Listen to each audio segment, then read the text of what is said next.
DBC নিউজের নিয়মিত আয়োজন সংবাদ সম্প্রসারণে সবাইকে স্বাগত জানাচ্ছি। আমি মজুমদার জুয়েল। দিনে বাছাই করা সংবাদ এবং এর পর্যালোচনা নিয়ে সংবাদ সম্প্রসারণে আজ অতিথি হিসেবে স্টুডিওতে আছেন দৈনিক সমকালের উপদেষ্টা সম্পাদক আবু সাইদ খান এবং বিএফইউজের সাবেক সভাপতি এম আবদুল্লাহ। দুজনকে স্বাগত জানাই আজকে স্টুডিওতে। এম আবদুল্লাহকে দিয়ে শুরু করি। আজকে যে তিস্তা বাঁচাও আন্দোলনের যে বিশাল সমাবেশ, সেখানে মির্জা ফখরুল ইসলাম আলমগীর সাহেব ছিলেন এবং তিনি দিল্লির দিকে অঙ্গুলি নিক্ষেপ করে বলেছেন, দাদাগিরি আর করবেন না, আমাদেরকে ন্যায্য হিস্সা দিয়ে দেন। এই ন্যায্য হিস্সাটা নিয়ে নানা ধরনের আলোচনা তো আছেই। এখন একটা জিনিসের দাবি হচ্ছে তিস্তা সংরক্ষণ বা তিস্তার যে মহাপরিকল্পনা সেটি চীন করবে না ভারত করবে, এটা নিয়ে টানাপোড়েন আছে। তার মধ্যে আমরা এই দাবি করে এই আন্দোলন করে কতটুকু আসলে চাপ সৃষ্টি করতে পারবো বলে মনে হয়? ধন্যবাদ। ডিবিসি নিউজের এই শো যারা দেখছেন এবং দেখবেন সবাইকে শুভেচ্ছা জানাচ্ছি, আপনাদেরকেও শুভেচ্ছা। আজকের এই কর্মসূচিটি যেটির কথা আপনি বলছিলেন, তিস্তা পাড়ে, এটা একটি অসাধারণ কর্মসূচি আমি মনে করি। এটা আমার মনে পড়ে না এ ধরনের একটি বড় কর্মসূচি আমাদের পানির ন্যায্য হিস্সা আদায়ের জন্য এ ধরনের কর্মসূচি স্মরণকালে হয়েছে আমার সেভাবে মনে পড়ছে না। অন্তত পক্ষে এটা আপনারা হয়তো স্মরণ করলে বলতে পারব। এই ভারত তো প্রতিবেশী দেশ, ভারত আমাদেরকে যে কটা দিক থেকে আমাদের উপর নানানভাবে চাপ তৈরি করে এবং আমাদেরকে ক্ষতিগ্রস্ত করে, সবচেয়ে বেশি ক্ষতিগ্রস্ত হয় কিন্তু আমাদের এই পানির দিক থেকে। পানির ন্যায্য হিস্সাটা না পাওয়ার কারণেই কিন্তু বাংলাদেশের একদম মরুকরণ প্রক্রিয়ার মরুভূমি হয়ে যাচ্ছে বাংলাদেশ দিনে দিনে। আমরা দেখছি যে তাতে আমাদের যে উৎপাদন, ফসলের উৎপাদন থেকে শুরু করে একদিকে ক্ষতিগ্রস্ত হচ্ছে, অন্যদিকে বর্ষাকালে তারা এই পানিগুলো ছেড়ে দিয়ে সেখানে বন্যার মাধ্যমে আমাদের জনপদের পর জনপদ আমরা সেখানে ভেঙে যাচ্ছে, নদীতে তলিয়ে যাচ্ছে, সম্পদের ক্ষতি হচ্ছে। এই বিষয়ে বিএনপির মতো একটি মানে প্রধান রাজনৈতিক দল, যে দলটি আগামী দিনে ক্ষমতার প্রত্যাশী, ক্ষমতায় একটি সুষ্ঠু নির্বাচন হলে ক্ষমতায় যাচ্ছে এরকম একটা মোটামুটি প্রায় নিশ্চিত একটা বিষয়, সেই দলের পক্ষ থেকে এ ধরনের একটি কর্মসূচিকে আমি খুবই ইতিবাচকভাবে দেখতে চাই। এবং আমার মনে হয় যে এটা অত্যন্ত বিএনপির এই ক্ষেত্রে এই কর্মসূচিটি দিয়ে অত্যন্ত তারা সুচিন্তার পরিচয় দিয়েছে এবং সময় উপযোগী একটি কর্মসূচি দিয়েছে। যখন বিএনপির বিরুদ্ধে অনেকটা গত কিছুদিন যাবৎ অনেকটা অভিযোগ আসছিল যে বিএনপি আবার ভারতকে তুষ্ট করে ক্ষমতায় যেতে চায়, এ ধরনের একটি অভিযোগ কিন্তু বেশ নানানভাবে কিন্তু উঠে আসছিল। বিশেষ করে 5ই আগস্টের অভ্যুত্থানের পর থেকে একদিকে ছাত্র জনতার যে প্ল্যাটফর্ম আছে সেখান থেকে এবং তরুণদের মধ্যে ভারত বিরোধী যে শক্ত একটি অবস্থান তৈরি হয়েছে, তার পাশাপাশি বিএনপিকে কখনো কখনো একটু ম্রিয়মাণ দেখতে পাচ্ছেন অনেকে। সেই জায়গাটাতে এই কর্মসূচিটি আমি মনে করি অত্যন্ত গুরুত্বপূর্ণ একটি কর্মসূচি। 54টি নদীর পানি খুব তারা একতরফাভাবে নিয়ন্ত্রণ করে বাংলাদেশকে ভীষণভাবে ক্ষতিগ্রস্ত করছে যুগের পর যুগ। এই অবস্থা থেকে পরিত্রাণের জন্যই এই আয়োজনটি, এবং এটি আমরা দেখেছি এটি 48 ঘন্টার একটি কর্মসূচি। এই কর্মসূচির শুরুতেই কিন্তু ব্যাপক সাড়া দেখা যাচ্ছে, ব্যাপক অংশগ্রহণ দেখা গেছে। এবং আমরা যে মোটামুটিভাবে আমরা বিভিন্ন টেলিভিশনের লাইভ সহ আমরা ভার্চুয়াল জগতে যা দেখছি, এই কর্মসূচিতে মানুষ ব্যাপকভাবে সাড়া দিয়েছে। এবং সে তিস্তা পাড়ের মানুষ, জনগণ সেখানে আজকে রাত যাপন করবে, সেখানে বাউল সঙ্গীত হবে, সেখানে আরও নানান ধরনের সেখানে কর্মসূচি রয়েছে। এই কর্মসূচিটা আমি মনে করি অত্যন্ত সময় উপযোগী। এবং এটা মূলত এই কর্মসূচির লক্ষ্যটা কি? লক্ষ্যটা হচ্ছে বিশ্ব বিবেকের কাছে দৃষ্টি আকর্ষণ করা যে ভারত কিভাবে আমাদেরকে পানি আগ্রাসনের মধ্য দিয়ে বাংলাদেশকে ক্ষতিগ্রস্ত করছে, এই ব্যাপারে নজর কাড়া কিন্তু একটা গুরুত্বপূর্ণ বিষয়। এবং এই কর্মসূচিটি আমি মনে করি সেক্ষেত্রে যথার্থ ভূমিকা রাখবে। এবং মির্জা ফখরুলের কথা আপনি যেটা বললেন, তিনি অত্যন্ত, আমরা যেমনটি সংবাদেও দেখলাম, অত্যন্ত শক্ত ভাষায় তিনি কথা বলেছেন। এটা আমি সাম্প্রতিক সময়ে অন্তত পক্ষে তার বা অন্য কারো মুখে বিএনপির ভারতের বিরুদ্ধে বা ভারতকে উদ্দেশ্য করে এত শক্ত ভাষায় কথা বলতে আমি শুনিনি। তিনি বলেছেন যে যদি বন্ধুত্ব চান তাহলে দাদাগিরি বন্ধ করেন, আমাদেরকে পানি দেন, আমাদের সীমান্তে হত্যা বন্ধ করেন, এবং আমাদের শত্রুকে, আমাদের দেশের শত্রুকে, সেখানে খুনিকে, হত্যাকারীকে সেখানে যে আশ্রয় দিয়েছেন সেটা ঠিক, সেটা আপনারা ঠিক করেন নাই, তাকে ফেরত দেন। এবং তিনি ওখানে বসে যে ষড়যন্ত্র করছেন সেই কথাগুলো তিনি এখানে উল্লেখ করেছেন। আমি মোটামুটিভাবে যদি বলি যে তার পুরো বক্তব্যটাই আজকে এটা আমার কাছে নতুন বক্তব্য, এক ধরনের নতুন অবস্থান বিএনপির পক্ষ থেকে আমার কাছে মনে হয়েছে। আব্দুল্লাহর কথা সূত্র ধরে যদি আমি আবু সাইদ খান আপনার কাছে শুনতে চাই যে আসলে এটা হ্যাঁ বিশ্ব মানবতার কাছে বা বিশ্ব রাজনীতিবিদদের কাছে একটা অবশ্যই প্রভাব ফেলার জন্য এই বিশাল আয়োজন, কিন্তু এই আয়োজন কতটুকু, আমি যেটা জানার চেষ্টা করেছি, কতটুকু প্রভাব ফেলবে, কারণ এটি কূটনৈতিকভাবে যতটুকু আদায় করা যায় এই আন্দোলন করে কতদূর সম্ভব এই ন্যায্য হিস্সা আদায় করা। তারপরে ভয়েস তুলতে হবে, কেননা আন্তর্জাতিক নদীতে তো আমাদের ন্যায্য অধিকার, আমাদের যে ন্যায্য পানির উপর যে অধিকার, সে অধিকার প্রতিষ্ঠিত হয় নাই। এটা খুবই দুর্ভাগ্যজনক বিষয়। এখানে একমাত্র এই 54টার মধ্যে, যদিও বিশেষজ্ঞরা বলেন যে আন্তর্জাতিক নদীর সংখ্যা 54-র চেয়ে বেশি, যাই হোক শিক্ষিত 54টা, এই 54-র মধ্যে একমাত্র গঙ্গার ক্ষেত্রে একটা চুক্তি রয়েছে। তিস্তার চুক্তিটা কিন্তু হয়ে আছে, মানে এই ব্যাপারে তো ঐক্যমত্য হওয়ার পরে চুক্তি হয় নাই। মনমোহন সিংয়ের সময়ই এইটা চুক্তি হয়েছিল, পরবর্তীতে এখানে সরকার বদল হয়েছে কিন্তু চুক্তিটা হচ্ছে না। এমনকি বর্তমান সরকারও একাধিকবার তারা প্রতিশ্রুতি দিয়েছেন যে তারা এই চুক্তিতে স্বাক্ষর করবেন, তারপরেও মোদী সরকার এটা এখনও করেনি। তো সেই দাবি বাংলাদেশ থেকে আওয়াজ তোলা দরকার, এবং সেখানে প্রধান বিরোধী দল বিএনপি যে আওয়াজ তুলেছে এটা স্বাগত জানাই।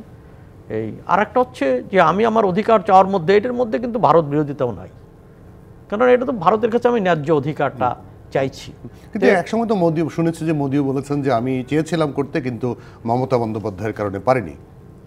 এটা তাদের নিজস্ব ব্যাপার, কিন্তু প্রশ্নটা হচ্ছে যে চুক্তি তো আমরা মমতার সঙ্গে, বন্দ্যোপাধ্যায়ের সঙ্গে করব না।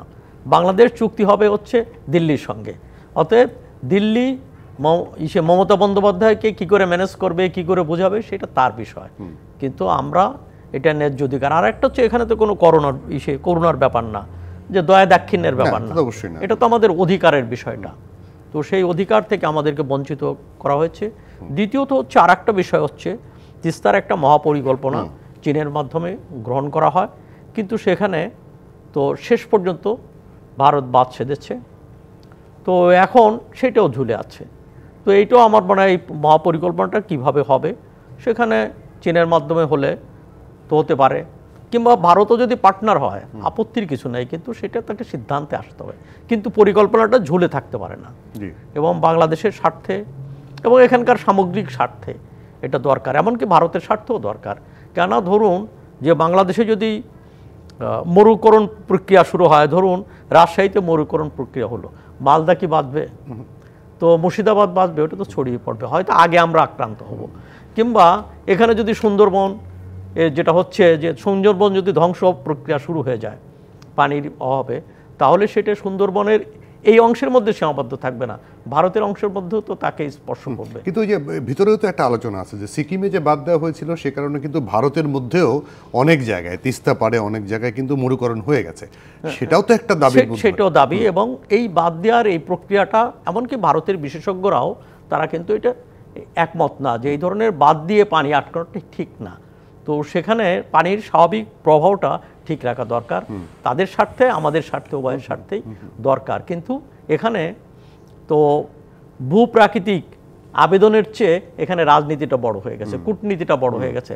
আমার মনে হয় এখানে ভূপ্রাকৃতিকভাবে বিষয়টাকে বিবেচনা করা উচিত, এবং সেটা ভারতের জন্য করা উচিত, আমাদের হওয়া উচিত। উভয় অংশের স্বার্থ আমাদেরকে দেখতে হবে। এখন বিষয়টা হলো, যেমন আমাদের ডক্টর মোহাম্মদ ইউনূস তিনি যথার্থই বলেছেন যে এই অঞ্চলের অর্থনীতি তো, যেখানে নদী বিভিন্নভাবে আমরা একের সঙ্গে সংযুক্ত হয়ে আছি, অতএব এই অঞ্চলের অর্থনীতি হবে পারস্পরিক সহযোগিতামূলক। এখানে ভারত, নেপাল, ভুটান, বাংলাদেশ মিলেই এই অঞ্চলকে উন্নত করতে হবে। আর যদি এই অঞ্চলে সংঘাত থাকে তাহলে সেটা সম্ভব না। আমরা শেখ হাসিনার শাসন আমলে তো ভারত যা যা চেয়েছে আমরা কিন্তু পূরণ করেছি, এমনকি শেখ হাসিনা একবার আক্ষেপ করে বলেছিলেন ভারতকে আমি সব দিয়েছি, কিন্তু আসলে ভারতের থেকে আমরা কিছুই পাইনি। আমরা তাদের যে নর্থ ইস্টে যাওয়ার জন্য যে ট্রানজিটগুলো সেগুলো সব দিয়ে দেওয়া হয়েছে। তবে ব্যাপারটা হয় কি, এখানে একটা ভুলটা এবং ত্রুটিটা হচ্ছে যে এরকম যেন বার্গেইন করা, দর কষাকষির একটা ব্যাপার আছে, বোঝাপড়ার ব্যাপার আছে, কিন্তু শেখ হাসিনার বন্ধুত্বর মানে অ্যাপ্রোচটাই ছিল হচ্ছে দর কষাকষি নয়, বোঝাপড়া নয়, এক ধরনের আনুগত্য। এটার পিছনে কি ক্ষমতায় টিকে থাকা একটা বড় বিষয় ছিল? সেটা একটা বিষয় তো ছিলই। অর্থাৎ অনেকেই মনে করেন কিংবা মনে করতেই পারেন যে ভারতের কাছে শেখ হাসিনার প্রাপ্তি যোগ একটাই ছিল যে ক্ষমতায় তাকে টিকে রাখা, এবং টিকে রাখার জন্য উনি জাতীয় স্বার্থগুলোকে জলাঞ্জলি দিয়েছেন। ভারতের কাছ থেকে আমরা অন্য অন্য যে দাবি দাওয়া আমরা আদায় করতে পারতাম সেটা কিন্তু আমরা করিনি। এটা তো দুর্ভাগ্যজনক। বাংলাদেশে যিনি ক্ষমতায় আসেন জনগণের সমর্থন ভালোবাসা নিয়েই তার ক্ষমতায় থাকা উচিত। জনগণ চাইলে ক্ষমতায় থাকবেন, জনগণ না চাইলে বিরোধী দলের আসনে বসবেন, এটাই রাজনীতি হওয়া উচিত। কিন্তু আমরা ক্ষমতায় থাকতে গিয়ে শেখ হাসিনা সরকার যেটা করেছে যে পরপর 3টি নির্বাচন প্রহসনের নির্বাচন করেছে, এবং তার মধ্য দিয়ে এদেশে গণতান্ত্রিক প্রক্রিয়া ব্যাহত হয়েছে। এবং যখন গণতন্ত্রের রাস্তায় ব্যারিকেড তৈরি করা হয় তখন তো বিকল্প কিছু থাকে না, তখন বিকল্প বিদ্রোহ, গণ বিস্ফোরণ যেটা ঘটেছে, এবং যে বিস্ফোরণে তাকে পালিয়ে যেতে হয়েছে। আমি সেই জায়গাটায় এম আব্দুল্লাহ আপনার কাছে জানতে চাই যে এই যে ক্ষমতায় টিকে থাকার জন্য আমাদের পাশের বন্ধু বড় রাষ্ট্র দাদা তাদেরকে খুশি করতে গিয়েও তো ক্ষমতায় টিকে থাকা গেল না, তাহলে এই মানে নেগোসিয়েশনের জায়গাটা আমরা আসলে কতটুকু শক্ত রাখতে পারবো পরবর্তীতে যে রাজনৈতিক সরকার আসবে তার ক্ষেত্রেও বলতে চাই, এমনকি এখন অন্তর্বর্তী সরকারের ক্ষেত্রেও বলতে চাই। এই বাস্তবতা তো এরই মধ্যে সেটা প্রমাণিত হয়েছে। আমরা দেখেছি যে চাইলেও সব কিছু উজাড় করে দিয়েও অন্য কারোর উপর ভর করে এভাবে টিকে সাময়িকভাবে হয়তো থাকা যায়, কিন্তু শেষ পর্যন্ত যে থাকা যায় না সেটা তো প্রমাণিত হয়েছে। নিশ্চয়ই শেখ হাসিনার সরকার নানানভাবে আমরা গুঞ্জন শুনতাম, যেহেতু সংবাদকর্মী বিভিন্ন মহলে আমাদের যাতায়াত ছিল।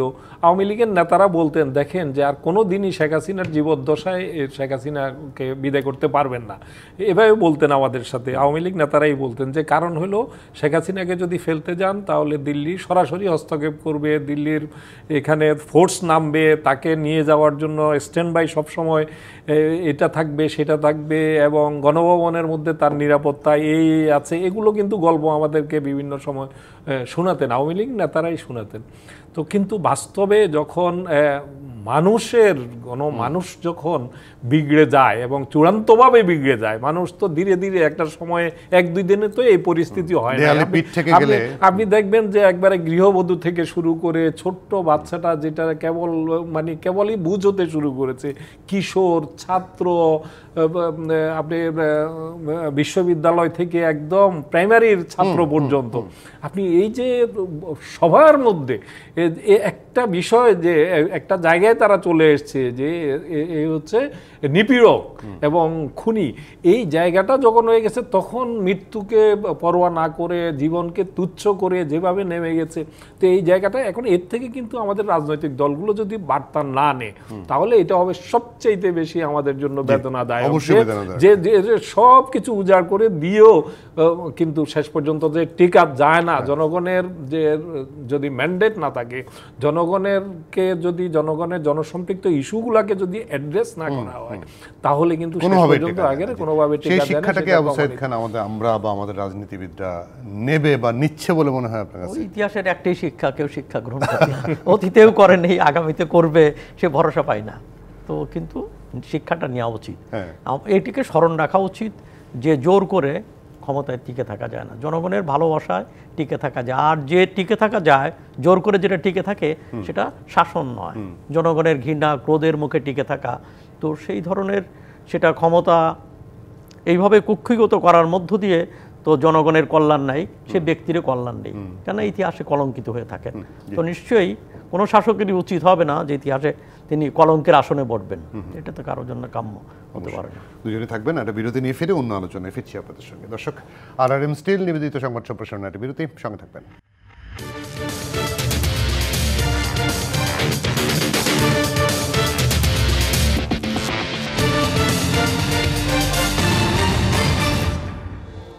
বিরতির পর আবারও স্বাগত RRM স্টিল নিবেদিত সংবাদ সম্প্রসারণে। আমাদের সঙ্গে স্টুডিওতে আছেন দৈনিক সমকালের উপদেষ্টা সম্পাদক আবু সাইদ খান এবং বিএফইউজের সাবেক সভাপতি এম আব্দুল্লাহ। আব্দুল্লাহ, তারেক রহমান এখন বিগত কয়েকদিন দেখছি প্রতিদিনই মোটামুটি জনসমাবেশ, সেমিনার, বিভিন্ন জায়গায় কথা বলছেন এবং তারেক রহমান সহ বিএনপির সকল নেতা এক বাক্যে বলছেন নির্বাচন দিতে হবে এই বছরের মধ্যে, ডিসেম্বরের মধ্যে, এবং এটা যদি দেরি হয় ষড়যন্ত্র বাড়বে। কিন্তু সাধারণ মানুষের একটা হয় না, আমরা টেবিল টকে কথা বলছি, আদৌ নির্বাচন হবে না, আরও দেরি হবে, এরকম একটা ধারণা কিন্তু আছে। এটা কেন তৈরি হলো সাধারণ মানুষের মধ্যে? আসলে কি তাই? আমার তো মনে হয় না যে কারোর মধ্যে নির্বাচন হবে না, দেরি হবে, এরকম ধারণা কি আছে? হতে পারে অনেক মধ্যে। আমার তো মনে হয় নির্বাচনের বিষয়টা মোটামুটিভাবে একটু সেটেলই হয়ে গেছে। কারণ সর্বশেষ যে ঐকমত্যের জন্য যে সভাটি হলো প্রধান উপদেষ্টার, সেখান থেকে বেরিয়ে মির্জা ফখরুল যেটা বললেন যে মোটামুটি ডিসেম্বরের মধ্যে নির্বাচন দেওয়ার ব্যাপারে তাদেরকে আশ্বস্ত করেছেন, এবং তাকে মনে হয়েছে তার বডি ল্যাঙ্গুয়েজে তিনি আশ্বস্ত হয়ে এসেছেন। তার আগের হ্যাঁ, তার আগেও কয়েকদিন আগেও কিন্তু বিএনপি আলাদা করে বৈঠক করেছে ওই এর সাথে, ডক্টর ইউনূস সাথে, প্রধান উপদেষ্টার সাথে বৈঠক করেছেন। সেখান থেকে বেরিয়েও তাদের মধ্যে তেমন কোনো উদ্বেগ কিন্তু দেখা যায় নাই। ডক্টর ইউনূস তো শুরু থেকে বলে এসছেন, আগে প্রথমে বলেছিলেন তিনি হয় ডিসেম্বরের মধ্যে যদি কম সংস্কার চান, আর যদি ব্যাপক সংস্কার চান তাহলে জুনের মধ্যে, পরের বছর জুনের মধ্যে। তো আমরা সংস্কারের প্রক্রিয়াটা যেভাবে এগুচ্ছে, আমি কিন্তু এখনো পর্যন্ত আশাবাদী যে কিছু প্রয়োজনীয় সংস্কারগুলো করে হয়তো ডিসেম্বরের মধ্যে না হলেও হয়তো বড় জোর জানুয়ারি ফেব্রুয়ারি নাগাদ হয়তো নির্বাচনটা হতে পারে। আমি যতটুকু জানি ভিতরের খবর বা বিভিন্ন সরকারের বিভিন্ন পর্যায়ে যাওয়ার সুযোগ হয় মাঝে মধ্যে কথাবার্তায়, তাতে আমার কাছে কখনো মনে হয় নাই ডক্টর ইউনূস তার এই ক্ষমতার জায়গাটাকে প্রলম্বিত করার কোনো তার মধ্যে কোনো রকম ইচ্ছা আছে বলে আমার কাছে মনে হয় নাই। এবং তিনি বরং তিনি তো পরিষ্কার করে বলেই দিয়েছেন যে আপনারা যা চাইবেন সেভাবেই হবে, সংস্কার না চাইলে সংস্কার ছাড়াই নির্বাচন হবে, আর সংস্কার চাইলে যতটুকু চাইবেন ততটুকু হবে। সবচেয়ে মজার ব্যাপার হলো সংস্কারের ব্যাপারে উনি অত্যন্ত চমৎকারভাবে বলটা কিন্তু রাজনীতিকদের কোর্টে ঠেলে দিয়েছেন, খুব সুন্দরভাবে বলে দিয়েছেন যে আপনারা কি কি চান আপনারা বলেন, আপনারা যা বলবেন যে এই চাই আমি ওয়েবসাইটে দিয়ে দেবো, জানিয়ে দেবো যে এই দলে চায় এ চায় না। তো এর মধ্য দিয়ে কিন্তু সংস্কারের বল কিন্তু রাজনীতিবিদদের কোর্টে। তো সুতরাং আমার মনে হয় না রাজনীতিকরা যে নানান অতীত বাস্তবতা সব কিছু মিলিয়ে একেবারে সংস্কার না করে নির্বাচনের জন্য খুব বেশি পিড়াপিড়ি করবেন। হ্যাঁ, ক্ষমতা প্রত্যাশী দল হিসেবে বিএনপি স্বাভাবিকভাবে তাদের যত তাড়াতাড়ি নির্বাচন হয় তত তাড়াতাড়ি ক্ষমতায় যাওয়ার সুযোগ হবে। দীর্ঘ 17-18 বছর যাবৎ ক্ষমতার বাইরে নেতা কর্মীদের মধ্যেও একটা এক ধরনের অস্থিরতার জায়গা তো আছেই। এটা যে বিশেষ করে এই জাতীয় দলগুলোর তাই হওয়ার কথা, কারণ ক্ষমতার সাথে এই বিএনপি, আওয়ামী লীগ বলেন বা অন্য যে সাধারণ রাজনৈতিক দলগুলোর কিন্তু এই জাতীয় দলই ক্ষমতায় গেলে জনগণের জন্য কাজ করার চেষ্টা করে, সেখানে ভুল ত্রুটি হয়, কিন্তু ক্ষমতায় না গেলে এই দলের সফলতা ব্যর্থতাটা কিন্তু মাপকাঠিটা এখানেই, ব্যারোমিটারটা অনেকে এটাই মনে করে যে কয়বার ভোটে বিজয়ী হয়ে কতবার ক্ষমতায় যেতে পারলো, এটাই একটি রাজনৈতিক দলের জন্য সাফল্যের একটা জায়গা হিসেবেই বিবেচনা করা হয়। তারেক রহমানের যে বক্তব্যের কথা বললেন এটা কিন্তু কোনো নতুন কথা না। স্বাভাবিকভাবে এটা তো ঠিক যে আপনি যে কোনো নির্বাচিত সরকার অনির্বাচিত সরকারের চাইতে যে ভালো হবে এটা তো অস্বীকার করার কিছু না। এই বর্তমান সরকারের মধ্যে উপদেষ্টাদের মধ্যে আমি অনেককে বিভিন্ন সময় বলতে শুনেছি যে আমরা তো স্বীকার করতে, আমাদের অকপটে স্বীকার করতে পারি যে আমাদের যেহেতু আমাদের এটি রাজনৈতিক সরকার নয়, নির্বাচিত সরকার নয়, আমাদের সেভাবে আমাদের ভিত্তির জায়গাটাতে তো কিছুটা আমাদের দুর্বলতা আছে, আমাদের অভিজ্ঞতা নাই, গ্রাসরুট লেভেল পর্যন্ত নেটওয়ার্কের জায়গাটাতে সমস্যা আছে, যে কারণে অনেক কিছু সামাল দিতে গিয়ে বিভিন্ন সময়ে হিমশিম খাচ্ছে। পলিটিক্যাল গভর্নমেন্টের তো এইসব জায়গায় কিছু অ্যাডভান্টেজ এটা থাকেই। আর নির্বাচিত সরকারের বাইরে কোনো গণতন্ত্র না, মনা মানুষ নির্বাচিত সরকারের বাইরে অনির্বাচিত সরকার দীর্ঘমেয়াদে থাকুক এটা কোনো গণতন্ত্র মানুষ এটা সাপোর্ট করতে পারে না। কিন্তু তার সঙ্গে সঙ্গে এটাও আমাদেরকে মাথায় রাখতে হচ্ছে নতুন বাস্তবতায়, যেহেতু জুলাই অভ্যুত্থান, আগস্টের আগস্টের 5ই আগস্টের গত বছরের যে অভ্যুত্থানে, এই অভ্যুত্থানে যারা অকাতর জীবন দিয়েছে তাদের একটা সেন্টিমেন্টের জায়গা, যেটা নতুন বাংলাদেশের যে একটা রূপরেখার কথা ভাবা হচ্ছে, নতুন বাংলাদেশ কিভাবে তারা এই তরুণ প্রজন্ম দেখতে চায় যারা রক্ত দিয়েছে তাদের, এবং দেশের আপামর জনগণ যেভাবে অকাতরে নেমে এসেছে ফ্যাসিবাদের বিরুদ্ধে, তাদের যে প্রত্যাশার জায়গাগুলো, এগুলা যদি আমরা উপেক্ষা করি এবং ইগনোর করি, তাহলে পরে কি আমাদের কিন্তু রাজনীতিতে যারা এগুলো উপেক্ষা করবেন তাদেরকেও কিন্তু একটা জনগণের সামনে এক ধরনের প্রশ্নের মুখে পড়তে হবে। এই জায়গাগুলো ন্যূনতম এই জন্যই যেটা বলা হচ্ছে এখন ন্যূনতম সংস্কারের কথাটা, সংস্কার ছাড়া নির্বাচনের পজিশনে কিন্তু এখন কেউ আছে বলে ন্যূনতম সংস্কারটা আসলে ব্যারোমিটারটা কি, ন্যূনতম সংস্কার বলতে কি বোঝাতে চায় রাজনীতিবিদরাই বা কি বলছেন, বা তত্ত্বাবধানে এখনকার অন্তর্বর্তী সরকারও বা কি বলছেন? সেটা রাজনীতিবিদদের সঙ্গে সেটেল করতে হবে যে আসলে সেখানে একটা রাজনীতির সাথে রাজনৈতিক দলগুলোর সঙ্গে সরকারের একটা ঐক্যমত্য হওয়া দরকার যে এই সংস্কার তারা করবে। তো এর বাইরে যে জিনিসগুলো দরকার, যেমন একটা ভালো নির্বাচন, অর্থবহ নির্বাচনের জন্য নির্বাচনের কিছু আইন কানুন বিধির সংস্কার করতে হবে। এখানে আইন শৃঙ্খলা পরিস্থিতি উন্নয়নের ক্ষেত্রে কিছু সংস্কার করতে হবে। শিক্ষার্থীদের দাবি সংবিধান, নতুন সংবিধান, আমার মনে হয় যে এই দাবি তো বোধহয় সে মাঠে নেই। কিন্তু এই শিক্ষার্থীরা এই যে জুলাই আগস্ট আন্দোলনের কথা বলা হচ্ছে, যেটা নেতৃত্ব দিয়েছেন, তারা বলছেন সংস্কার আগে তারপরে নির্বাচন, সঙ্গে আবার জামাতও তাদেরকে সাপোর্ট করছে। হ্যাঁ, এই ধরনের একটা বক্তব্য আছে, কিন্তু দেশের ব্যাপক জনগণ এবং বড় রাজনৈতিক দলগুলো তো বোধহয় এই মতের সাথে না, তারা নির্বাচন, এবং সেখানে ডক্টর মোহাম্মদ ইউনূস তো নির্বাচন ডিসেম্বরের মধ্যে দেওয়ারই এক ধরনের প্রতিশ্রুতি দিয়েছেন, এক ধরনের মোটামুটি দিয়েছেন। অতএব সেই জায়গা থেকে এটা নেই। তবে একটা জিনিস হচ্ছে যে কতগুলো জিনিস একটা অস্থিরতা তৈরি হচ্ছে, যে এটা অভ্যুত্থান না বিপ্লব, এটা সংবিধান বাতিল না সংশোধন, এই ধরনের বিতর্কগুলো রয়ে গেছে, কিংবা আন্দোলন এখনও শেষ হয় নাই, আবার সে অভ্যুত্থানের চেতনা কিংবা বিপ্লবের চেতনার পুনরুত্থান করার দরকার, এই ধরনের বক্তব্য রয়েছে। আমার মনে হয় এই ধরনের বক্তব্যের মধ্য দিয়ে পরিস্থিতি আরও জটিল হয়ে উঠবে, সেটা কারো কাম্য হতে পারে না। বরং আজকের এই বাস্তবতার পর দাঁড়িয়ে, যেমন এই সরকার তো বিপ্লবী সরকার না, এই সরকার জাতীয় সরকারও না, অতএব এই সরকার ইচ্ছে করলেই তো সংবিধানকে লঙ্ঘন করতে পারে না, কেন সংবিধানকে সমুন্নত রাখার শপথ নিয়ে সরকার রয়েছে। অতএব এই সংবিধানের ভিতরেই তাকে সমাধান করতে হবে। তো যদিও অন্তর্বর্তী সরকার সংবিধানে নেই, কিন্তু সংবিধানে বাস্তবতায় আদালতের সম্মতি নিয়ে কিন্তু এই সরকার গঠিত হয়েছে। তো সেই জায়গাগুলোকে বিবেচনায় রাখার দরকার। আর একটা হচ্ছে যে আমাদের চাওয়া অনেক হতে পারে, স্বপ্ন আমরা অনেক দেখতে পারি, কিন্তু কতটুকু বাস্তব সেটা হচ্ছে বিবেচনার বিষয়। অর্থাৎ তো আমরা স্বপ্নের তো বিচরণ করে লাভ নেই, বরং এটা বাস্তব কতটুকু, এবং সেই বাস্তবতা হচ্ছে এখানে দেশ পরিচালনা করা একটা রাজনৈতিক কর্মকাণ্ড। অতএব সেই কর্মকাণ্ড তো রাজনীতিবিদদের হাতে ছেড়ে দেওয়া উচিত, এবং যত দ্রুত দেওয়া যায় ততই ভালো। তারপরে কিছু সংস্কার করতে হবে, কারণ কিছু কিছু সংস্কার আমার মনে হয় রাজনৈতিক দলও করে না। যেমন 3 জোটের রূপরেখা ছিল, এই রূপরেখা স্বাক্ষরকারী দল বিএনপি এবং আওয়ামী লীগ উভয়ই, তো উভয়ই তারাই মানে নাই, ক্ষমতা এসছে কিন্তু কেউ এটা মানে নাই। তো আমার কাছে তারপরেও হচ্ছে যে যতটুকু সংস্কার করা সম্ভব সে ব্যাপারে একটা সিদ্ধান্তে আসা উচিত। আর এর বাইরে যেটা, সেটা হলো একটা অঙ্গীকারনামা হতে পারে, একটা জাতীয় সনদ হতে পারে, যে এই সনদ মানতেই হবে, মানবে, সে ভরসা কম হলেও আমি বলবো এই ধরনের একটা সনদ হতে পারে, যেটা জনগণের কাছে একটা প্রতিশ্রুতি দেওয়া যেতে পারে যে এই সংস্কার আমরা করব। জি, আবু সাঈদ খান এবং এম আবদুল্লাহ থাকবেন, আমরা আরেকটা বিরতি নেব, তারপর ফিরছি আপনাদের সঙ্গে আবার আলোচনা। দর্শক, RRM স্টিল নিবেদিত সংবাদ সম্প্রসারণ আরেকটা বিরতি, সঙ্গে থাকবেন।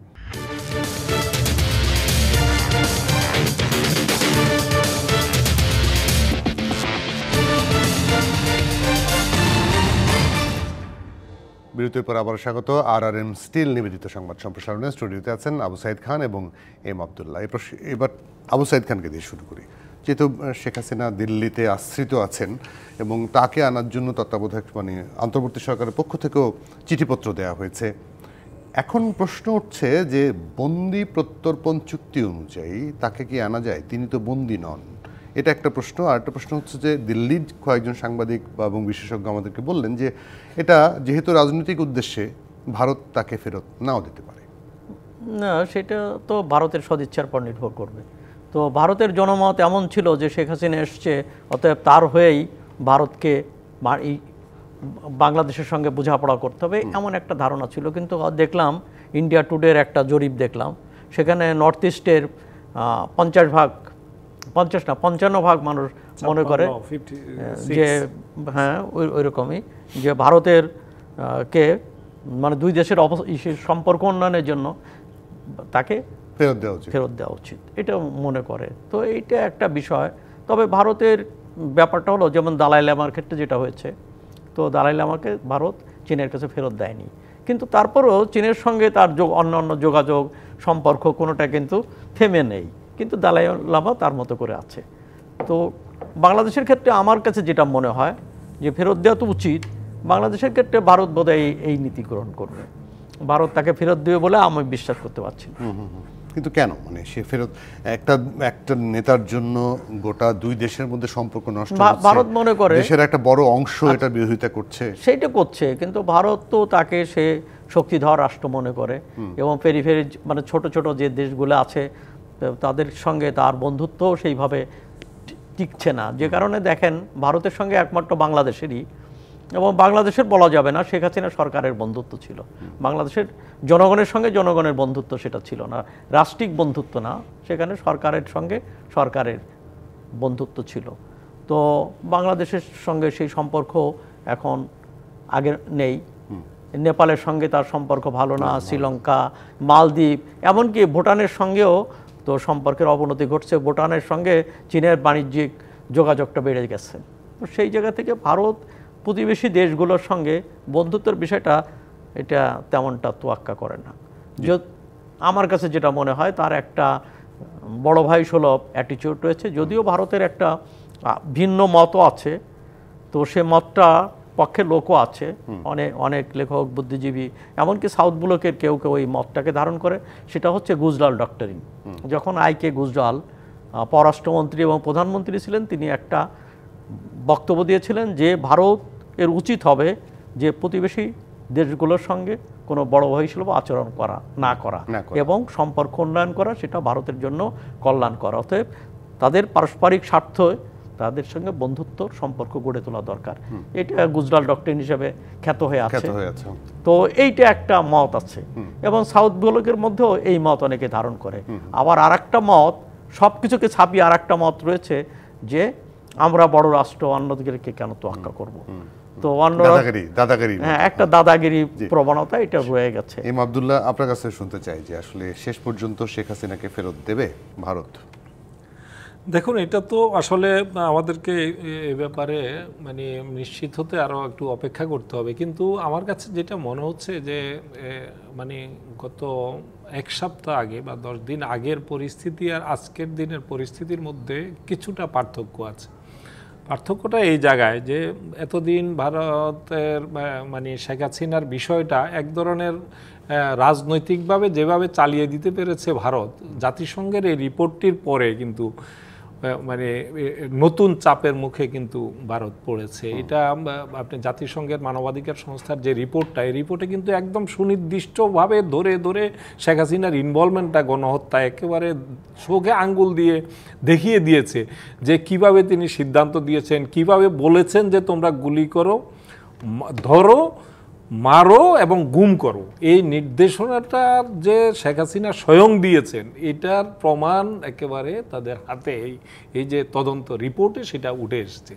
এছাড়াও তো আমরা এটা আগেও আমরা জানতাম, কিন্তু এভাবে তারা যারা ওই সবাই উপস্থিত ছিল, যেসব কর্মকর্তা উপস্থিত ছিল এবং কনভারসেশন পর্যন্ত হাতে চলে এসছে। তো এই জায়গাটাতে ভারতকে কিন্তু নতুন করে আমার মনে হয় ভাবতে হবে যে যেহেতু জাতিসংঘ মানবাধিকার সংস্থা তারা শেখ হাসিনাকে খুনি হিসেবে অলরেডি তাদের রায়ে, তাদের এক ধরনের এটা একটা জাজমেন্ট বলতে পারেন, যে তাদের জাজমেন্টে, তাদের তদন্তে শেখ হাসিনা গণহত্যাকারী হিসেবে অলরেডি প্রমাণিত হয়ে গেছে।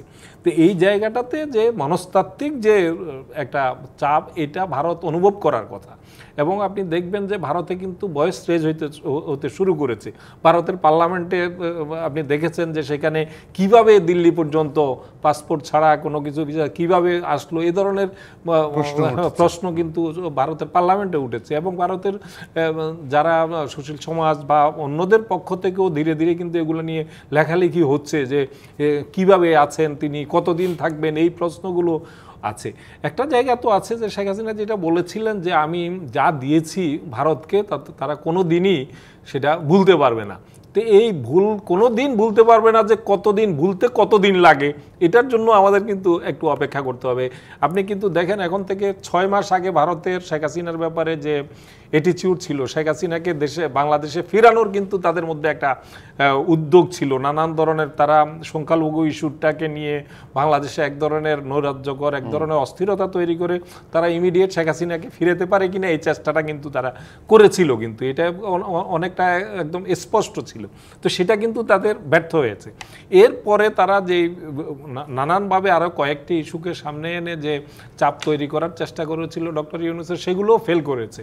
এবং সীমান্তে যে আপনি দেখেন একটা নতুন পরিস্থিতি, আগের চাইতে সীমান্তের মানুষ কিভাবে প্রতিরোধ গড়ে তুলছে বিএসএফ এর বিরুদ্ধে। তো এই জায়গাগুলো দিনে দিনে কিন্তু আপনার এই যে তিস্তার আজকের যে কর্মসূচিটি আমরা আগে আলোচনা করলাম, এটাও কিন্তু নতুন বাংলাদেশেরই একটা আমাদের যে জন আকাঙ্ক্ষার একটা প্রতিফলন। তো এই জায়গাগুলো যতদিন ভারত বিরোধী এই বিষয়গুলো যত চাঙ্গা হবে, ভারত আমার মনে হয় যে চাপ অনুভব করবে। একটা পর্যায়ে ভারতকে শেখ হাসিনাকে ফেরত না দেওয়ার যে অবস্থান, এটাকে পুনর্বিবেচনা করতে হবে। এবং বিচার প্রক্রিয়া যখন অগ্রসর হবে, শাস্তি যখন হয়ে যাবে, তখন এটাকে স্রেফ রাজনৈতিক বিষয় হিসেবে ভারত চাইলেই বিশ্ব জনমতের কাছে এটা বিশ্বাসযোগ্য করতে পারবে, এটা কিন্তু না। ডক্টর ইউনূসের এই জায়গাতে সাফল্য যে তিনি জাতিসংঘকে ইনভলভ করে ফেলেছেন এই জায়গাতে, এবং এত অল্প সময়ের মধ্যে জাতিসংঘ এত চমৎকার একটি রিপোর্ট এবং পুঙ্খানুপুঙ্খভাবে তারা সব কিছু তুলে ধরেছে। এখানে শেখ হাসিনার কীভাবে ইনভলভমেন্ট ছিল, কার কীভাবে, তো এই জায়গাগুলোকে একদম উপেক্ষা করতে পারবে ভারত শেষ পর্যন্ত, আমার কাছে তা মনে হয় না। একটা পর্যায়ে গিয়ে ভারত তো বলতে পারে যে আমরা তো করলাম, আমরা চেষ্টা করলাম তো, কিন্তু আমরা এই পরিস্থিতিতে আমরা তো পারলাম না। তো এটাই হয় কিন্তু, যখন আপনি সবকিছু উজাড় করে দিতে দিতে একটা পর্যায়ে কিন্তু সেটার জন্য কতটুকু প্রতিদান পাবেন এগুলো তো আপনার বিবেচনায় ছিল না। কিন্তু এখন আপনি নিশ্চয়ই আপনি তো দেখেছেন যে শেখ হাসিনা নিশ্চিত ছিলেন যে তাকে উদ্ধারের জন্য এখানে দিল্লি থেকে উড়ে আসবে, কিন্তু সেটা কি এসছে? আসে নাই। কিন্তু তো সেই জায়গাগুলোতে আমরা এখান থেকেও তো আমরা বুঝতে পারি যে একটা পর্যায়ে অনেক কিছু এই বিষয়গুলো কিন্তু ভবিষ্যতে দিল্লি পুনর্বিবেচনা করবে বলে কোনো এক সময় আমার। আপনাদের দুজনকে অনেক ধন্যবাদ আজকে আমাদেরকে সময় দেওয়ার জন্য। দর্শক, এই ছিল RRM স্টিল নিবেদিত সংবাদ সম্প্রসারণে। ডিবিসির সঙ্গে থাকবেন।